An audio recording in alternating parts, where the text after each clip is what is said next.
Pulivendula MLA ములాఖత్తులు అని jail దగ్గరికి వెళ్తూ నేను చంద్రబాబు గారిని హెచ్చరిస్తున్నా అంటూ పదే పదే విమర్శలు చేస్తున్నారు. ఏం చేద్దామంటావు? ఏం చేద్దారంట? అదే నేను చెప్పేది కాదు.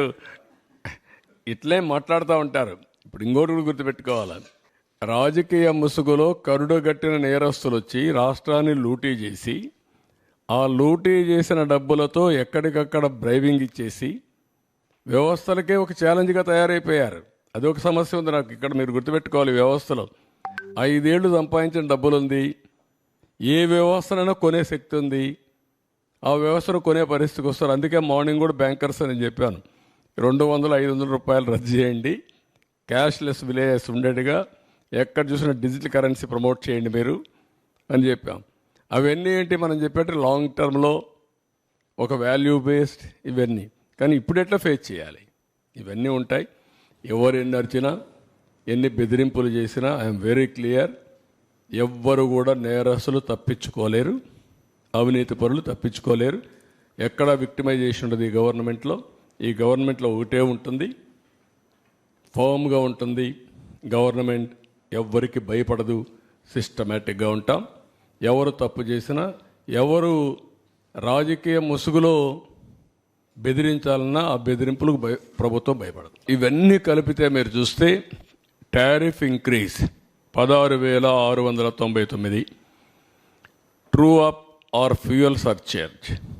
నాకు ఇవన్నీ కొత్త పదాలు, అప్పట్లో లేవు. నేను ఉన్నప్పుడు నేను కరెంట్ ఛార్జ్ ఒకటే వేసేవాళ్ళం. ఇన్నోవేటివ్లో వచ్చారు వీళ్ళు, తెలివినంతా ఉపయోగించారు. అందుకే ఇక్కడికి వస్తే true up or fuel surcharge అన్నాడు, 5,886 కోట్లు వేశారు.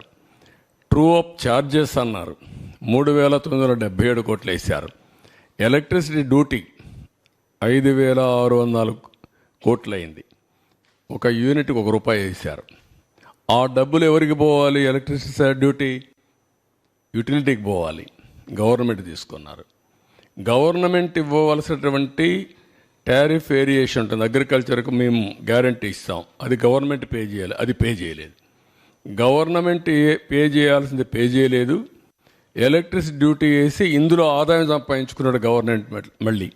అలాంటి వేరియేషన్ చేశారు. టోటల్గా వచ్చే కొందికి 32,166 కోట్లు అయింది.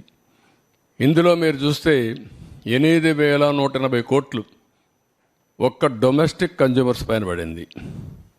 ఆవరేజ్ టారిఫ్ డొమెస్టిక్ కన్జ్యూమర్స్ మీరు చూస్తే ₹3.87 నుంచి ₹5.63 పెరిగింది. అంటే 45% డొమెస్టిక్ అంటే ఇంటికి వాడే వాళ్ళపైన కరెంట్ ఛార్జ్ పెరిగాయి.